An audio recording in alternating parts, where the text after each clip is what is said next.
good evening and welcome to another episode of Set Up for Success. My name is Tracy Ansah and I'm here with my special guest this evening, Dion Roy, Kay Aragondade, and Roviana Abugo. And if I butchered anybody's names, please forgive me. All right. And as you know, Set Up for Success has been a baby of mine, which has been set up just to help parents, help their children to reach their full potential. And we cover a whole plethora of topics. If you'd like to know what topics I've already covered, feel free to go back and visit my YouTube channel, which is Set Up for Success by Tracy Ansah. And you can see all the various topics that we cover. And it's all about helping our children and setting them up for success. So tonight we're going to be looking at how we can support our children with special educational needs and disabilities. And we have our guests are well experienced, a wealth of experience amongst us, because we've got two parents, Dion and Kay, and we've got a special educational needs teacher in Rovi. So welcome all of you. And I'm so glad to have you on the show. And thank you so much for accepting. And I'm going to first go to Kay. And I'm going to ask you just to introduce yourself. Tell us a bit about you and what makes you a specialist in this area. Kay. Okay, so as you know, my name's Kay. You didn't butcher my surname, by the way. Thank you very much. I'm a very, very proud mom of two amazing young people. My son, who blasted into the world 14 years ago, has Down syndrome. So I guess that's where my area of expertise comes from a parental point of view.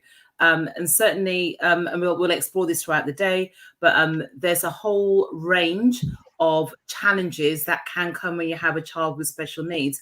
And I think the one key thing that you learn really early on, it's not a one box fits all. So you get a diagnosis, but every child is different within that diagnosis. So whatever you're dealing with at home, whatever diagnosis your child may or may not have, it doesn't mean they're going to have every spectrum that you think might be attributed to it, because every child is still individual. They're still very special.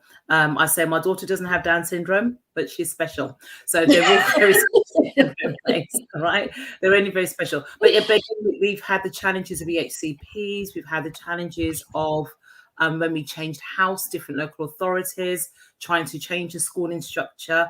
And so we've worked through, and I think we were in a very privileged position to know people, to be articulate enough to get hold of MPs, to get hold of barristers. But I recognise not everyone has that. And actually, I don't think everyone needs to have that or should need to have that to get what's right for your child. So I'm really here to talk about that as a parent, offer any support that I can. And as a slight caveat, I changed careers about 4 years ago to become a secondary school science teacher.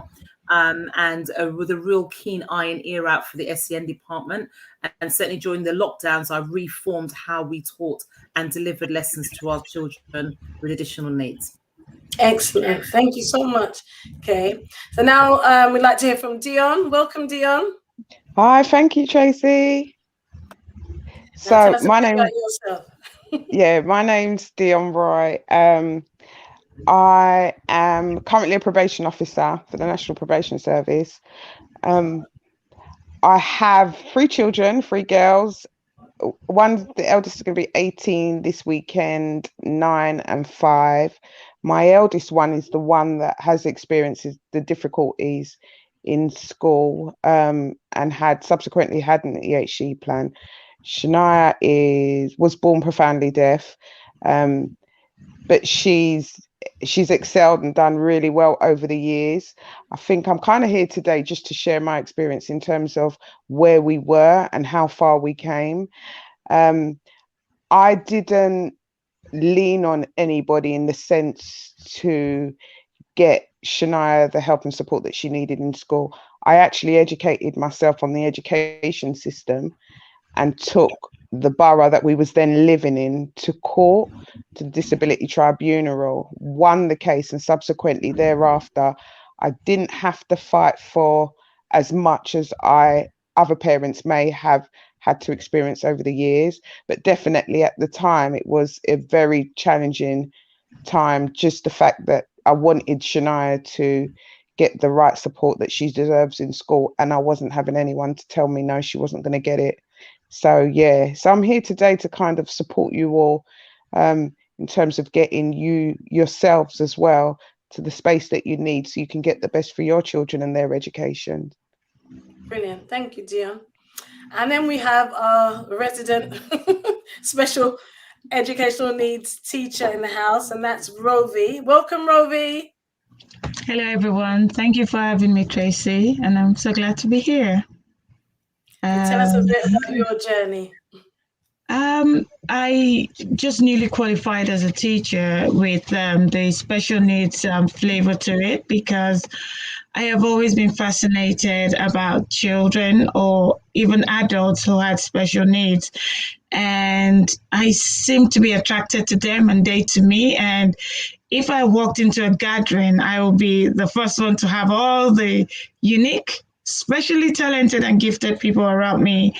And that wanted me to know more about them, how to help them, and how to be better useful to them.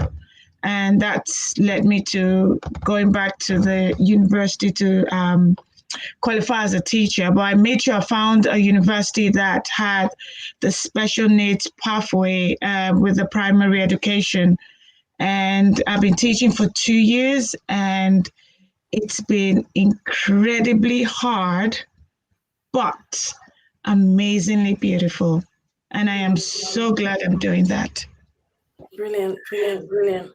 So we're here tonight to show how we can support our children more so that we set them up for success, because they also are to be successful in life. So let's go to Kay. Talk to me about your son. What type of school does he attend?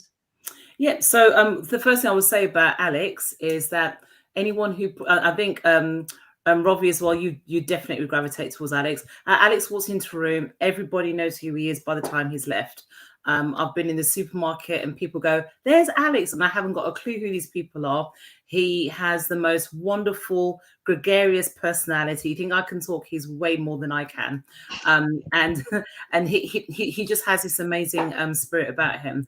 And just in terms of his journey, he obviously having Down syndrome, we understood quite early on that we needed to get the right provisions in place, and everything was fine. He went to a mainstream nursery, same nursery as my daughter, and that's mainly because I think as parents, our attitude has always been from the beginning, we have 2 children. We won't treat them any differently. If there are additional needs that he needs, then we do it. And certainly as we got to nursery, there wasn't anything that we felt that needed to be any different. So he was absolutely more than able to stay in a mainstream nursery. When we were looking at provisions for a primary school, my daughter's primary school, the headmaster was really willing to take him, but just said because they hadn't had a child with Alex's particular needs, they couldn't be sure that they could meet his needs, and the right thing to do would be to find a setting that was better. And they were fully supportive of us finding the school that he's in now. It was a bit of a battle with the local authority, who felt it was the right thing to do to accept the school down the road that just said, yes, we'll take him for mornings only for a term and then see what happens. And our challenge was, so what happens to him after 12 o'clock? Does he go back to nursery? Do I take him home? What do I do? And then certainly with the support from, as I said before, my local MP, barristers, we got hold of lots of bits of information that told us really what the school was doing with the additional support and funding that they were getting for us. And it wasn't going to go to him. It was going to go to build parts of the new school and pay for all the teachers that weren't going to benefit our son. So we worked really hard to get him into the school that he is currently in now. So as I said, he's 14. He's been at the same school since he was in reception. So he's a little bit institutionalized, but it's an amazing school. It's in South East London called Riverston. If any of you know it, it's an amazing school. It's unique in that it's an independent school that takes children with additional needs. And even within that, they'd never taken a child with Down syndrome before, as Alex was their first person. And we fought against the local authority because they didn't want him to be out of borough, but we found that this school was perfect for him. And it's still a mainstream school, so he has all the same thing. When he was naughty, he got detentions. So he's in the football team, the rugby team, athletics team. He sings with the choir. He does every single thing the other children need to do. But the great thing is he's on a parallel curriculum, which means he's accessing the curriculum at a pace and at a rate that's right for him. And when I see the volume of work that the teachers put into his work, it's just mind-blowing. And certainly lockdown really highlighted that as well. We got the pack sent home, just in case your bubble's home, this is work for you to go through. That's linked with what the children are doing at school. I was able to see the online lessons as well, and just sort of see the level of detail that they're put into his learning. And when I look through the books, even as his mom, sometimes I'm like, wow, is that what you're doing? When I'm looking at him calculating the angle of incidence versus angle of reflection, which is the sort of thing I teach to my year 9s, and say, my son's still learning that and he's understanding it, and they're breaking it down. So his experience, I would say, has been really amazing. I recognize as well, we needed to have the right people at the right time to help us get the EHCP to get him in.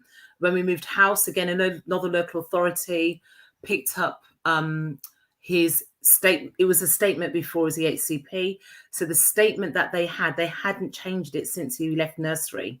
So they looked at this statement for an 11-year-old boy, but it was written about a 4-year-old boy. So everything they were thinking of was based on this boy who wasn't toilet trained yet, who wouldn't share, who wouldn't. And I remember, even the very first line would scream at you, this isn't right for the child. So they took me to a school in Tunbridge Wells that had hoists and lots of lots of supportive equipment. And for pupils who need that, that's absolutely right. But I remember the headmaster said to me, what does Alex like? I went, PlayStation, Xbox, play basketball, he plays his guitar, he plays his drums. And he just said, this is not the right school for Alex. So we had his support as well to make sure he stayed where he is. And that's what we wanted. So a long answer to your question. And he has always been in a mainstream environment, but as he's now in the secondary school, it's a little bit more supported. They give him lots of support around getting around by himself, being independent. There's a flat upstairs where they wash clothes, they put laundry, they chop food, etc. But it's mainstream, but with additional support that I think he needs that will help him later in life. Wow. And Alex's experience sounds amazing. Really amazing. It sounds really good. Brilliant. Thank you, Kay. So Dion, talk to us about Shania's journey. So she was born deaf, and then from quite earlier on, she was fitted with hearing aids. And we kind of supported that whole process. She wasn't an oral speaking child to begin with, so we had to learn sign language with her, and that was her second mode of communication. From a very young age, Shania began communicating through lip reading, and she done well. So we supported her process, and there was times when she was younger, she used to get quite frustrated because she couldn't communicate. So that's why we then adopted sign language. Over the years, she doesn't sign, she's oral speaking, really clearly oral speaking. And when you look at Shania now today, you wouldn't think anything's wrong with her. However, when you hold a conversation with her, you can tell that her speech isn't as clear as it could be. So what happened on our journey is Shania was, when she started reception she went to a mainstream school with a deaf provision in the school. And she done well, and she seems to be achieving only a few of the milestones in the curriculum over the years. And then what happened was a teacher had pulled me to the side one day and said to me, she doesn't believe this is the right environment for Shania. So I said, why? Because they had the provision to support her. She said, because what they're actually doing is that although she's being funded, they're not actually spending the money on the resources to support her. So because the school felt that she couldn't communicate or engage in certain classroom activities, she was taken out and being made to sit alone in the school, away from all of her peers. And it was the teacher that had pulled me to a side and said, Mum, I need to let you know what's going on in the school. So from that moment on, I was like, right, I'm not standing for any of this. I set a meeting up with the school. And everything the school was telling me, it just wasn't good enough. I didn't. I went into a meeting and my blood was already boiling because I had known what my daughter was experiencing in school. And what hurt the most was that somebody else had to tell me what she was experiencing, because Shania wasn't communicating at the level that she could come home and tell me what they were doing to her in school. So from that moment on, I called a meeting with the school. I asked them to break down exactly the amount of money that had been allocated to her and where the resources were going. After that meeting, I could see that the school, there was so many gaps in terms of the funding and the support that Shania was receiving. So I started to ask for the school's policies. Now, the school slipped up because there wasn't a lot of policies in place to support children who had additional needs, although they had a provision in the school. So I said, well, I'm not comfortable with her staying here and I need to find a new school. So I requested through the borough for her to be put into a school outside of the borough. And the borough initially rejected me because she was already in a supported placement. And what their reasons for that was that they felt that they could meet her needs. I said, feeling that you can meet a child's needs and actually meeting the child's needs is two different things. And as far as I'm concerned, from a parent's point of view, that wasn't being achieved. So the borough denied my request, and I decided, well, where do I go from here? So I went on the internet and I researched my situation, and basically it said that I had the choice to take the school to the disability tribunal. So I don't know the education system. I'm a probation officer. This isn't my remit. I have got 2 degrees, so academically I was at the level where I could study this. I was confident that I could study this. But you don't have to actually have any academic attainments to be able to study this. And this is what I want to put out there. So long as you are confident within yourself that what's happening isn't right, you can lean on others, you can research it, and you can push forward yourself. So I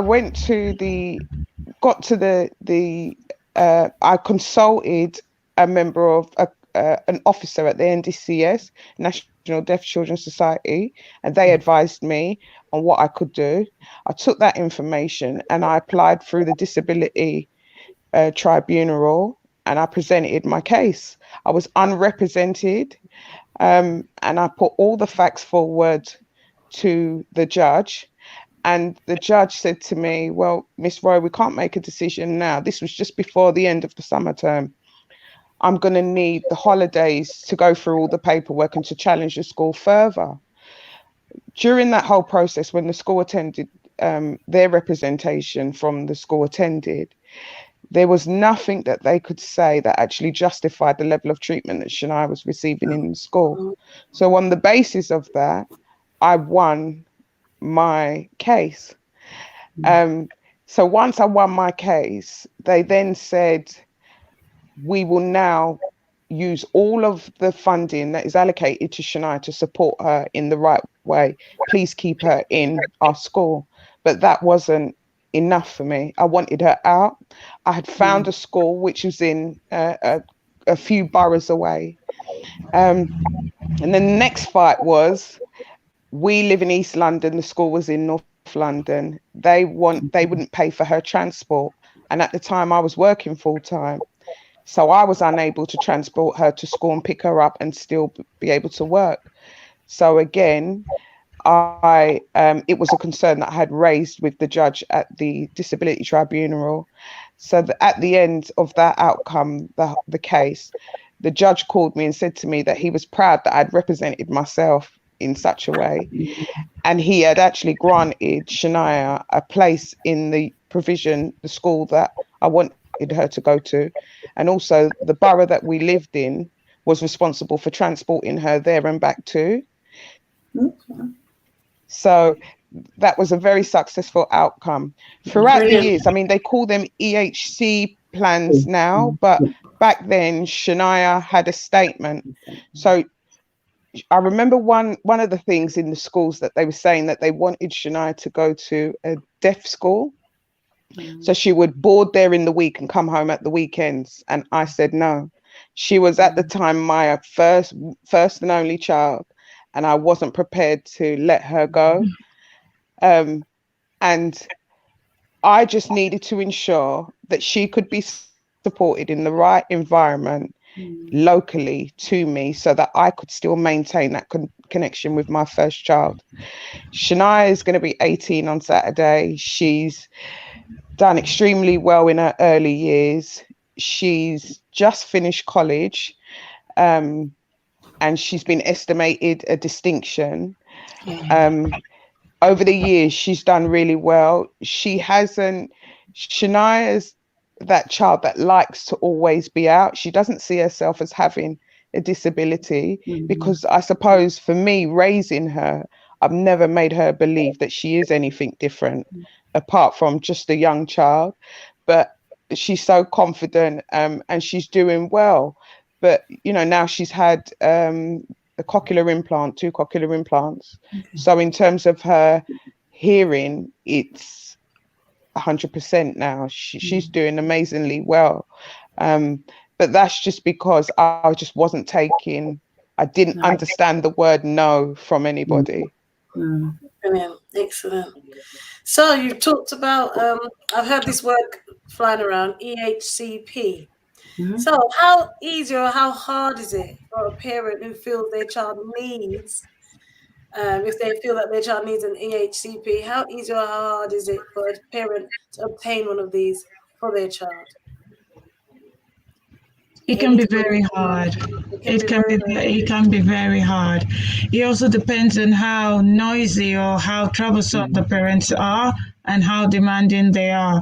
It also depends on the effectiveness of the school the child is in, and how much emphasis the borough places on special needs. So it's really challenging because you also need a specialist to complete the diagnosis, and the waiting list for specialists is through the roof.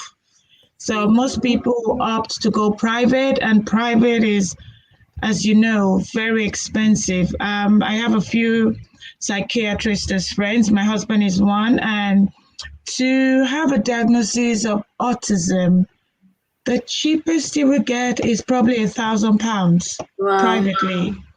And then there's a series of process you have to go through. And depending on the practitioner, they might say yes and they might say no. And if you do not, if they don't think the child has whatever thing you're saying, that's another battle in itself. Right. Yeah, and then you have this, not so much as a stigma, but some people feel that as long as you have a diagnosis, then the money comes in. So they're a bit stringent about how easy or how well to give a diagnosis. And you see parents who, you know, some children are like, I have one of the children in my class. When she gives us behaviour, it's almost as if the world is coming to an end. But anytime the psychologist or the psychiatrist come, she's the angel in the class. So it is so difficult to get diagnosis. I don't know how they do this, or maybe they know something is at stake. But yeah, getting a diagnosis and getting that EHCP plan. EHCP is the Educational Healthcare Plan. And why they changed the name was because the statement was just like random facts about the child that wasn't holistic in the well-being and in educating the child. So now they've merged education and health and also the care plan, such that the child is holistically looked after by as many institutions the child is exposed to or needed or needs. Excellent. Thank you so much. Yeah, what we'll say is, one, in terms of accessing an EHCP as well, I think it's interesting that you mentioned autism. I have a number of friends with children who are currently going through that process right now. And it does seem to take a really long time. So it is about pulling together as many different services as you can. It's about working with the school. If the school isn't supported, then I think that's probably the biggest barrier that you will have to get in the EHCP, because the school will reach out to teachers like myself to write reports on behalf of the children. Now, the one challenge you have is, similar to you, Robbie, I trained as a teacher only a few years ago, and at no point in any of my training have I ever been told how to write a report on behalf of a child who has an EHCP. So, for example, Dion, if your daughter was in my class and I was writing a report, along with all the other reports I'd write, oh yeah, she's a great girl, she works really well in class. But actually, when it's for an EHCP, the information you need to give them is slightly different.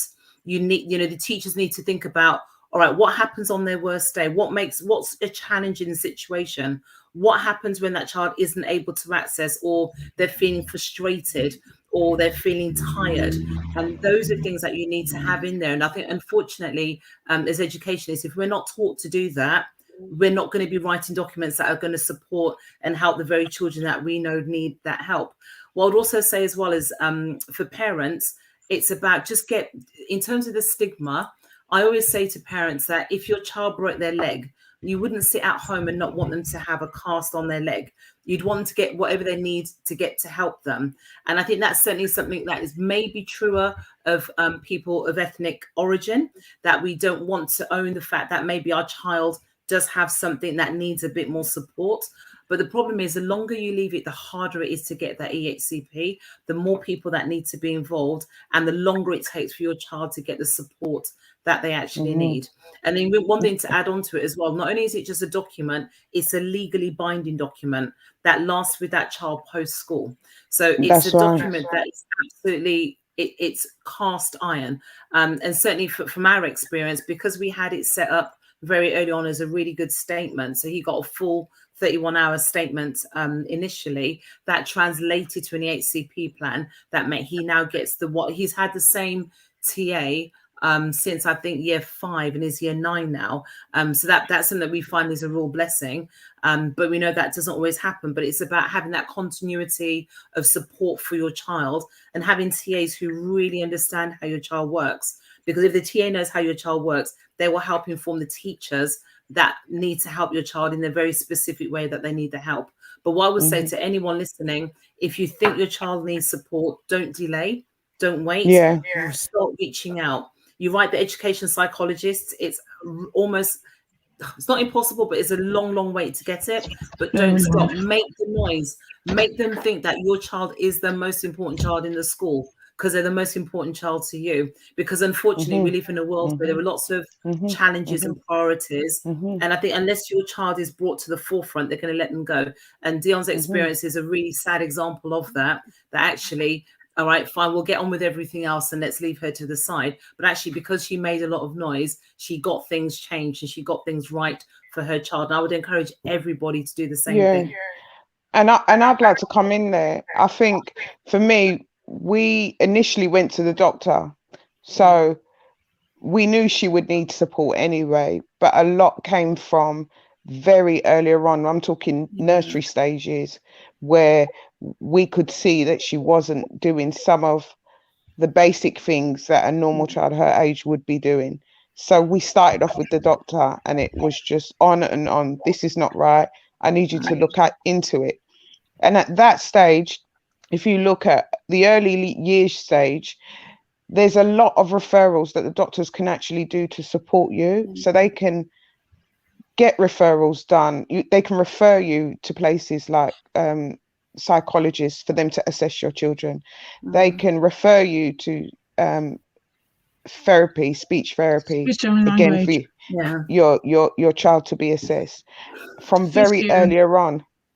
And then once you got those assessments, you will then continue to move down the line. So it's really key that, and I know as well, like within our culture, a lot of it as well is not accepting that there's a problem. We know something's not right, but we don't feel confident enough to say, actually, something's not right here. And it's okay to be like that. I've had my mistakes over the years. But what I would want to say to those that are listening today is about, if you've identified that there's something wrong with your child from very earlier on, do not leave it. The longer you leave it, the worse it gets, the less support that child will then get. They get to a situation where you then have to fight. So I'll give you an example. I have a nephew who's was diagnosed with mild autism. And from very earlier on, because I had already been through the process, my sister done the same thing, went to the GP, said something's not right, and got all of those assessments done from very earlier on. In terms of getting the plans done, I can appreciate that the borough has an overwhelming amount of applications for people to be assessed. But I was on the phone every day, because while I accept that there are many children that need support, at this moment in time, I feel that my child needs that support. And I'm going to be the one that's going to be on top of you in order to get on with what you need to do so that she can get the right support. So it's just really important that, you know, if you identify something from very earlier on, is not to leave it, you know. And there's people, we're out there. I mean, I'm happy to support anybody and give anyone advice, or just to have a conversation about how you're feeling. There should be no shame in this game in terms of what's happened. What we're dealing with is reality. Definitely. Yeah. I think you're right as well. The more we share, the better it is for everybody else coming up, because we see the pitfalls that they may not see or foresee, and we can help them through it as well. I mean, the one thing that does still frustrate me, if I'm being honest, is when you have a child born, for example, like Dion's daughter, like my son, at the time of birth, they know that there's an additional need for that child. And it's just a shame that there isn't a link up between the health service and the education service, which means that we shouldn't have to go through that process when the child is 4, because in the system, they're already registered as having an additional need. And it is a real shame. I think you're right. You don't need to have a degree to do it, but I think you do need to be articulate. You need to be quite tough, because there are knockbacks, there are setbacks, and you need to like buckle down and be really focused on what it is you want to achieve for your child, because unfortunately the services aren't matched up in what I would deem would be a logical way to help our children. Yeah. Rovi, were you going to say something? Yeah. Thank you so much, Kay and Diane, for your wealth of experience. Diane mentioned something about culture, and I want to just bring in faith as well. We have cases where, because of the faith of the person, whether Christian, Muslim, whatever it is, they kind of live in denial, in the sense that they believe that they'll pray it away. And because they believe they'll pray it away, they refuse to address it. But Kay put it so beautifully when she said, if your child has a broken leg, you would seek the help of a doctor. And that's one thing I'll put out to parents, not to be afraid to call it as is. I know that sometimes they're like, if I say it as it is, it means I am reinforcing the bad thing on my child, but not really. What you're doing is you're assessing the situation, and you're actually identifying the problem, because a problem that is identified is a problem on its way to being solved. And that's one thing I would say to anyone who's getting reports, or who's noticing something, whether the child is still at the infant stage or whether the child has grown.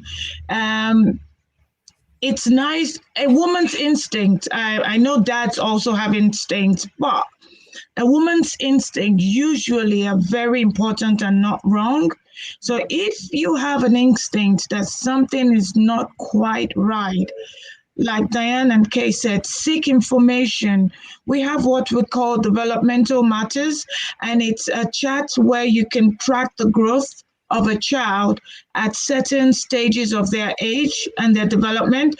It's not set in stone, but it's a rough guide for you to know at what age your child should be doing certain things.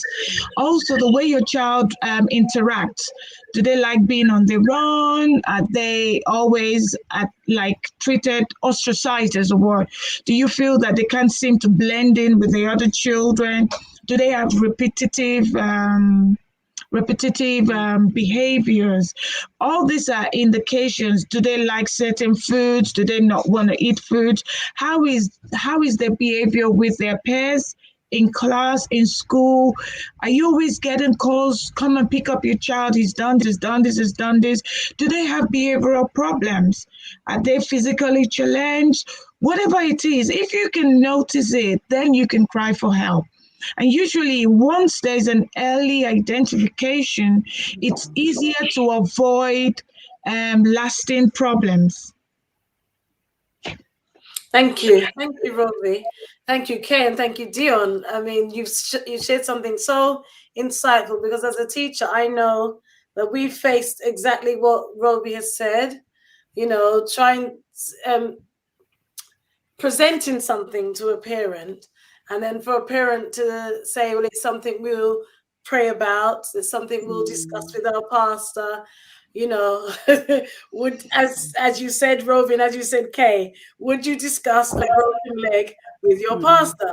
Would you have brought that to your pastor, or would you have brought that to A&E? You'd bring it to the correct specialist, wouldn't I you? do both. Yeah, you can do both, certainly. I'm sure the first point of call would be the person who's got a specialist. So my question now then is, you said something that I was thinking. These children, a lot of the time, the parents are being called, your child did this, your child did that. And they're constantly getting in trouble, constantly getting put in detention. And maybe a lot of these behavioral issues are a misdiagnosed special need. Because we as a teacher may just see it as, this child's not done his work, the child's not following the instructions, the child's not done what I've asked this child to do. But if it keeps on occurring, if it's a repeated problem, and as Robbie says, the parent may also be having some sort of niggling feeling, something just isn't right. Something's not right with my child. I suspect it, but I'm in denial. I'm not going to face what I think it is. And yes, the school keeps calling me. My child's not following instructions. My child's not doing X, Y, Z. I mean, are we not then long-term causing more damage now than we are helping this child? What would you say? Do you mean as a parent? Yeah, as a parent. If you're yeah, most definitely. As a parent, most definitely. You definitely, I think, for me, it's about, the hardest thing is to accept that something's wrong. And how I looked at it back then is that when we have children, the expectation is that our children are going to be born what they call normal. But actually, what if having additional need is actually normal, and what we class as normal is not normal? Have we ever looked at it that way? And it's just things like, our children that have additional needs are actually special in so many different ways. It's, but we need to kind of support that as well as supporting when they need that additional help. Yeah. And I think as well, as a teacher, when you're having those conversations with parents, it's about having that real clarity about the point we want to get across. I think sometimes, I know if I'm having a challenging conversation, it's easier to present some of the story and let the parent work it out, because also we don't want to cause offense, we don't want to be upset, but actually sometimes we need to maybe be a little bit more explicit. And actually maybe my experience as a mom with my son has allowed me to do that when I talk to parents, because I will say to them, obviously I'm not an expert, but I will say, these are the challenges. These challenges keep happening. I can keep putting your child in detention, but actually there's something that's not quite right. There's also a reason why they're not doing the homework. There's a reason why they're misbehaving in class. There's a reason why their attention span is so short. There's a reason why, if we move off this topic, your child isn't coping. And we need to work together to get your child the right kind of help. And I think perhaps we need to be a little bit more direct with parents and not allow them to sort of say, oh, it's okay. Because I know in other situations, you know, I would expect a parent to work with me to get the best for a child. And even if a parent is saying, oh, you know, we'll pray about it. And I'm like, I'll pray with you too. But in the meantime, whilst we pray, this is what I think we now need to start putting in place for your child to get the best thing. And I am that teacher. Okay, that's lovely. But I promise you, there's some parents that it's very frustrating. And yeah, for me, it breaks my heart. I have a few of them who I can see the damage they're doing, but there's only so much we can say. I have a few of them that are my friends. I have a few of them that are in my school. And as much as we give the advice, as much as we lay it all out, it's not my son. And then when they get into trouble, you see them running back to the school. I have one, though, who was adamant. And I really must say she's not the norm. She has also challenged me in my thinking, because I remember when the child was struggling and they advised her, she had I wouldn't say it because she probably would know it's her, but she had the situation where she had to kit the child for a wheelchair or let the child go through the hardship of walking. And then she also had the choice of teaching the child sign language or getting the child to speak. The child was diagnosed not to ever walk or ever talk. And this lady, my goodness, her faith shames me every day. When I see the girl, she talks and she's walking. But I know we had a massive argument. And she was like, I said, why are you suffering this child? Why are you making this child go through so much pain? But she was like, I will not teach my child sign language, and I am not going to get a wheelchair for my child. And I must commend her faith. It happened for her. But how many will put in the work she put in? How many will give up their jobs, their lives, money, everything to get the child to where they believe? And then how many of that belief happens? So those are the very heart-wrenching questions we have to ask. In as much as she's planning for the child, as much as this is what her expectations are for the child, they also should have in mind the child, because this girl suffered. She's good now, but she went through hell to get to the good she is, which is brilliant. And I think that's a difficulty, isn't it? It's about getting that balance right, because we don't want any child to have to suffer. And I'm really happy that your friend's situation turned out as it did.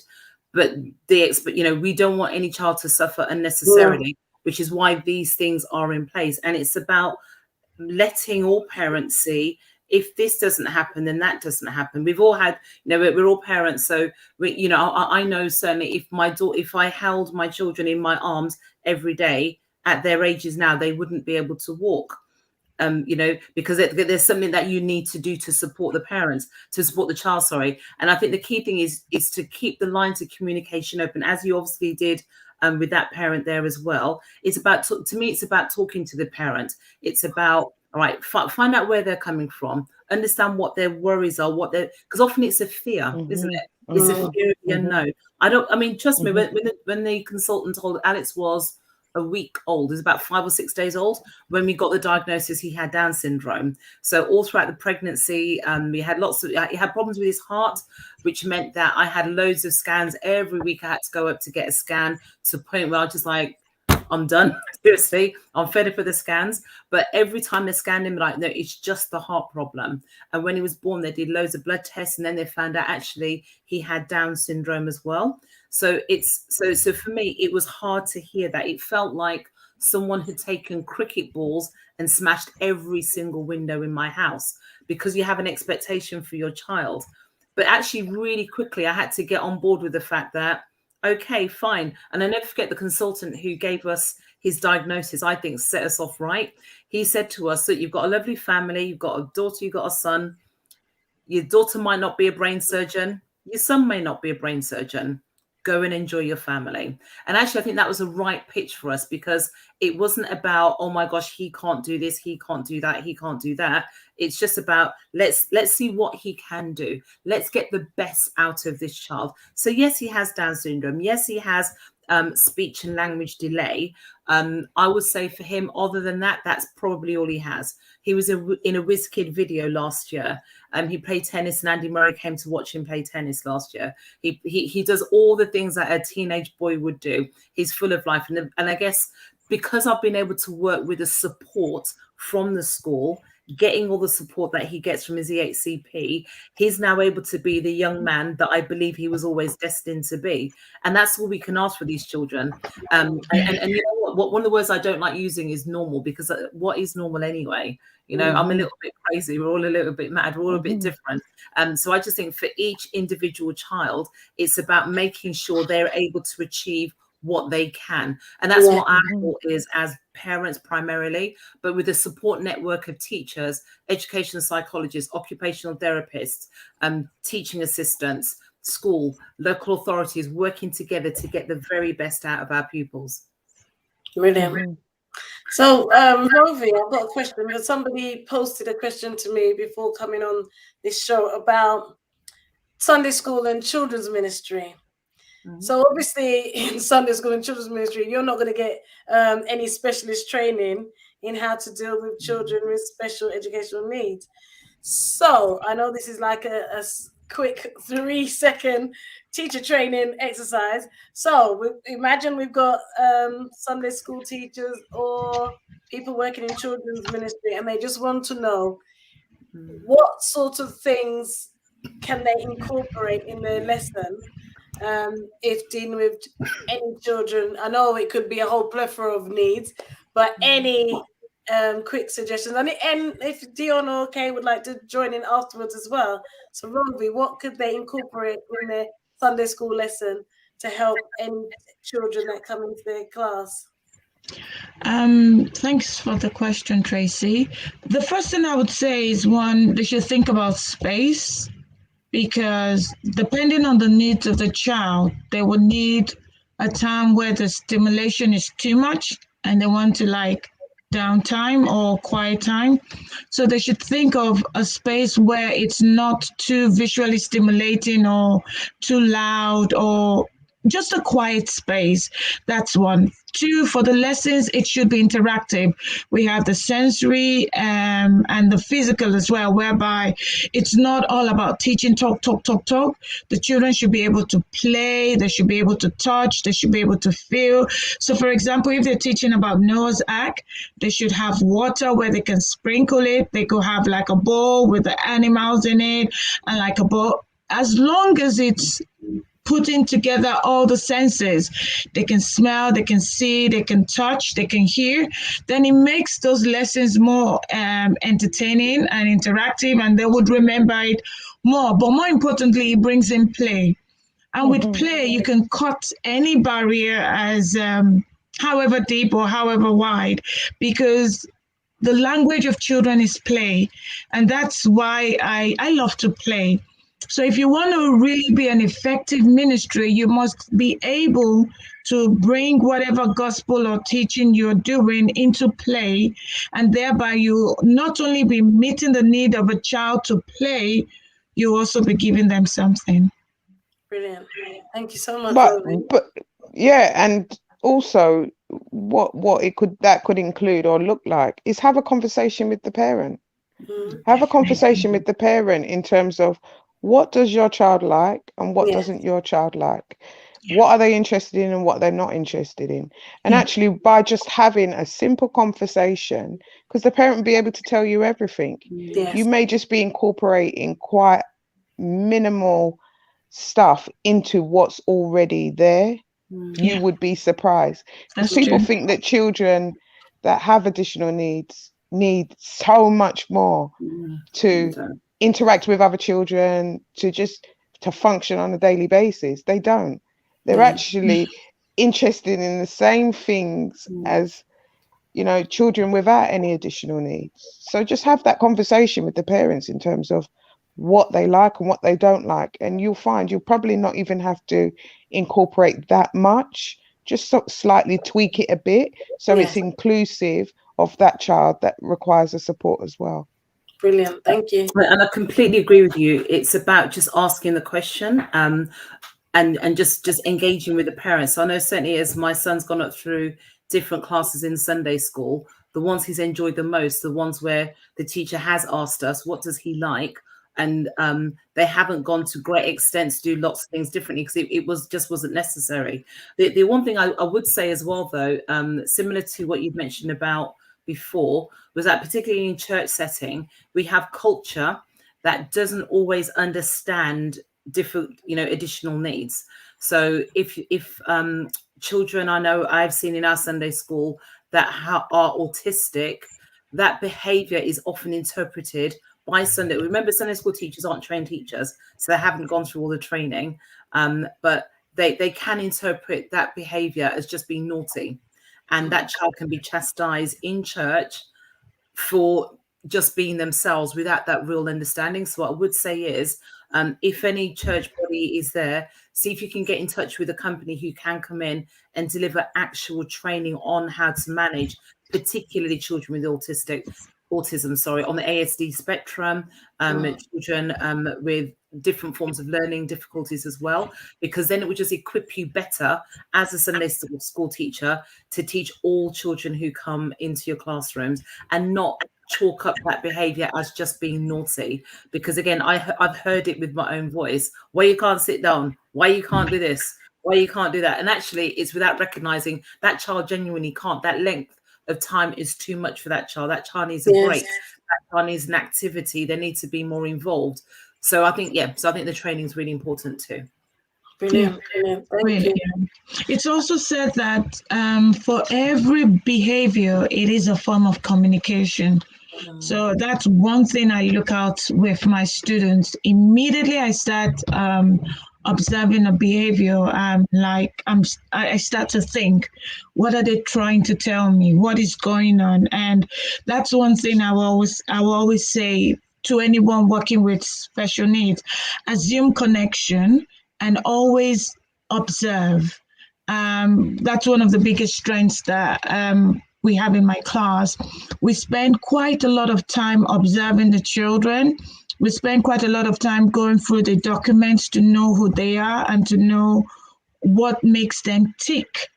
And because we know them when they're calm, it is quicker for us to be able to identify when they're moving from calmness to the unsettled times. And that's why we have less behavior. So that's one thing I'll say. When you see behavior, you have to think why and what are the reasons that this behavior is happening. What is the child trying to communicate?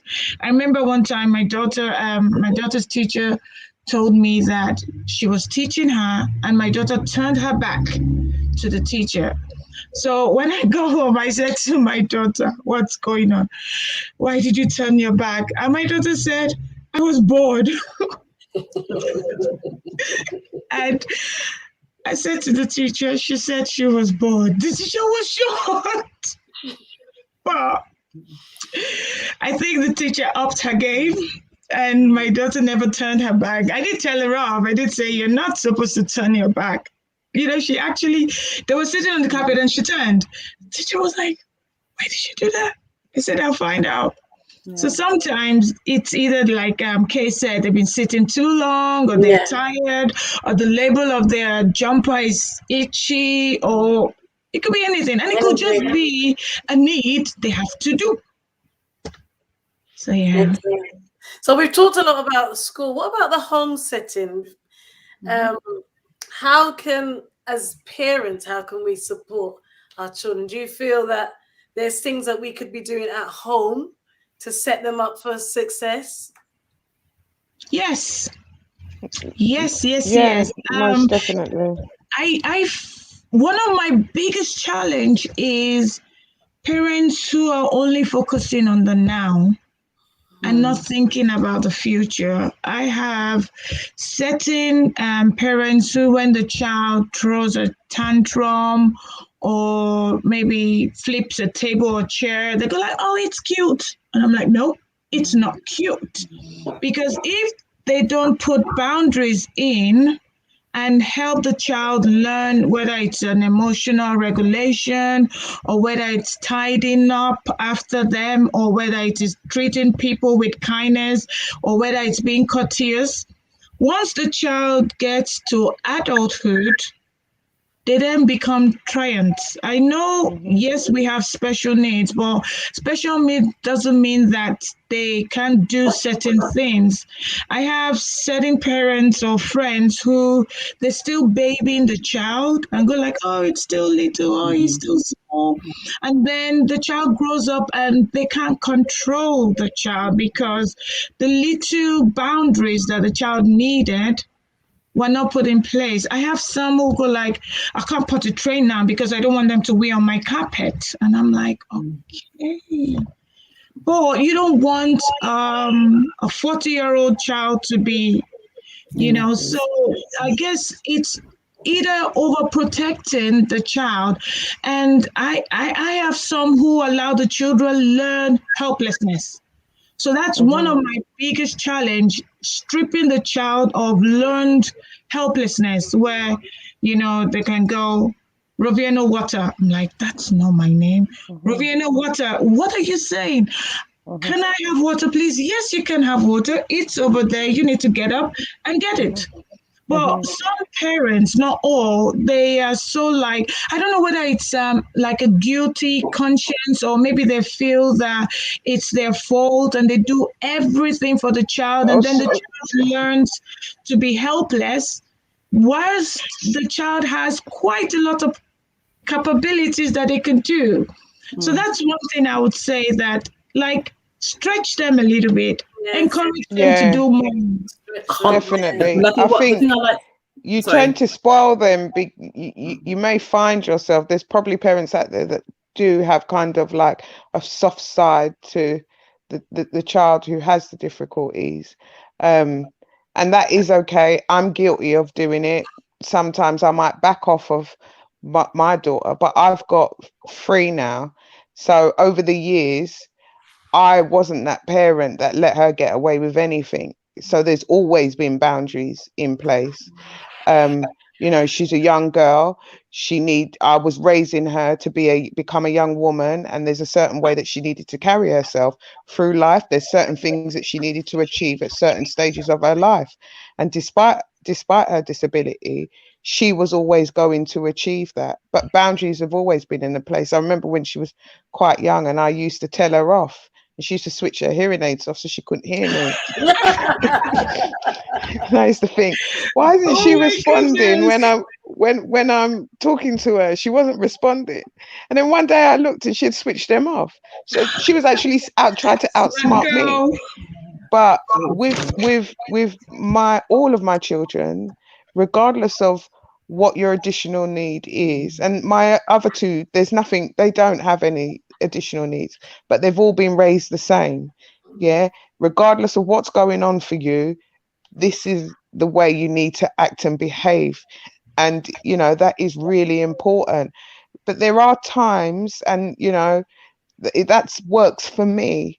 But for instance, for my sister who's dealing with a child that's got autism, that's a lot different, because sometimes, I mean, she does have boundaries in place, but it's almost when you're dealing with different disabilities, you almost have to go into their world to kind of understand, because especially when you're dealing with autistic children, it's not about our world, it's actually about you understanding their world. But at the same time, my nephew, again, he knows boundaries, You know, so that's definitely important.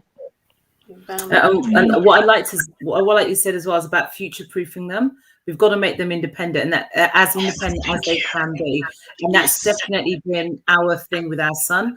I mean, thankfully he gets the bus back from school with a friend now after school, and so all the sort of normal, typical things that a child his age should be doing, we encourage him to do it. He uses the oven, he puts his pasta on, can make his toast, obviously he showers, washes himself, but none of those things come without a bit of effort. So it's interesting you say about them not wanting to be on the carpet. If you ever potted a trained a child, it's going to happen. It's about dealing with it and then just making sure that they're as adapt as possible. And one thing I will say quickly, really short example, is that we can limit them. So as parents, I would say that my husband and I are very forward thinking. We're very much let our son get out there, be super independent. I remember at school, we were sitting down in one of the annual reviews, and the teacher said, the teacher mentioned something, and we said, actually, one thing we would like him to start doing is doing the button on his shirts. Now, he can tie a tie perfectly, but he just couldn't do the buttons. And we thought it's about pincer movement and like the fine motor skills. So I just said, is there anything else we can do to help? And the teacher looked at us and just said, we don't know what you're talking about. And I said, when he, does his buttons in the mornings. And they said he has PE 3 times a week, comes out of his shirt, gets changed into his PE kit, back into his shirt by himself, buttons it up completely by himself. So the next morning, I took a video of him in the morning going, it's too hard. I can't do it. I need help. And then I showed that video to the teacher in front of him. Never again. He didn't do it. Right. So you're right. I think, we can't, because in our head, he can't do that. But actually, I think someone said it earlier on, our children are able to do more than we give them credit for sometimes. And sometimes I think, that loving nature we have, because, we just, we want to protect them, can almost impede them a little bit. But it's just about taking that leap of faith and just saying, you know what, go off and do it. Yeah. Well, I can't believe an hour has gone already. Oh, it's gone so quick. I know. Before we end, I'd just like each of you just to give any final either words of encouragement, either words of instruction, whatever's on your heart before we leave. If you'd just like to share one final word before we go. Mm-hmm. I'll go first this time. I just want you to know that you're not alone. You're not going to be the first parent or the last parent to experience what you're personally going through. What I would say to you is don't shy away from what's going on. Face it head on. There's going to be probably days where you will get emotional, you will feel tired. It will all be overwhelming for you. But I'd say save your tears for the day that you get the support that you need to support your child in school. And then you will see the progress that's being made. And then you can have your moment to break down and cry. But we're all in this together. Brilliant. Thank you so much, Dion. Okay. What I would say as a parent is that it takes a village to raise a child, no matter who that child is. And I think if you have a child with additional needs, as a parent, I think one of your priorities is getting that village together. Make sure you've got your support network. Make sure you've got the person that you can go to and cry if you need to. You've got that person who can help you out, because together you're a lot stronger than doing it by yourself. And just be really focused on what it is that you want to achieve for your child. Be willing to listen, because we don't always want to hear things that we're being told. But again, that village mentality will help you support your child to get the very best that child deserves. Brilliant. Thank you so much, Kay. And Rovi. Wow. I've been thinking, what am I gonna say? But one thing that really catches my heart is the future of the kids. And I don't like them being alone. I would encourage parents, like Kay said, to get the village in place, because they need friends. They need to know that they are not disadvantaged. They need to know that they're not alone. They need to know that the future is bright for them. And that's one thing I'll say, love them enough to get them the help they need, love them enough to have faith in them, love them enough to put the boundaries in place, love them enough to go through it together. Because, like Dayan said, there'll be times where you now be crying, and then to not be tears of sorrow, but tears of joy. So, yeah, that's what I would say. Brilliant, brilliant, brilliant. Wow. Thank you so much, ladies. That was so insightful. Even as a teacher who, you know, I teach children with special educational needs, I've still learned something that I will take with me when I go back in September, you know, looking out with different eyes, a different perspective. So thank you so much for sacrificing your time this evening and for sharing your heart. Dion and Kay for sharing your life journey, Rovi for sharing your expertise. I really greatly appreciate everything you said and everything you shared tonight. Thank you so much for coming on, and I appreciate each and every one of you. And thank you everyone who joined in and who listened and who's listening. I appreciate your support also. And we will see you again very shortly in our next episode of Set Up for Success. Bye. Bye. Bye, everyone.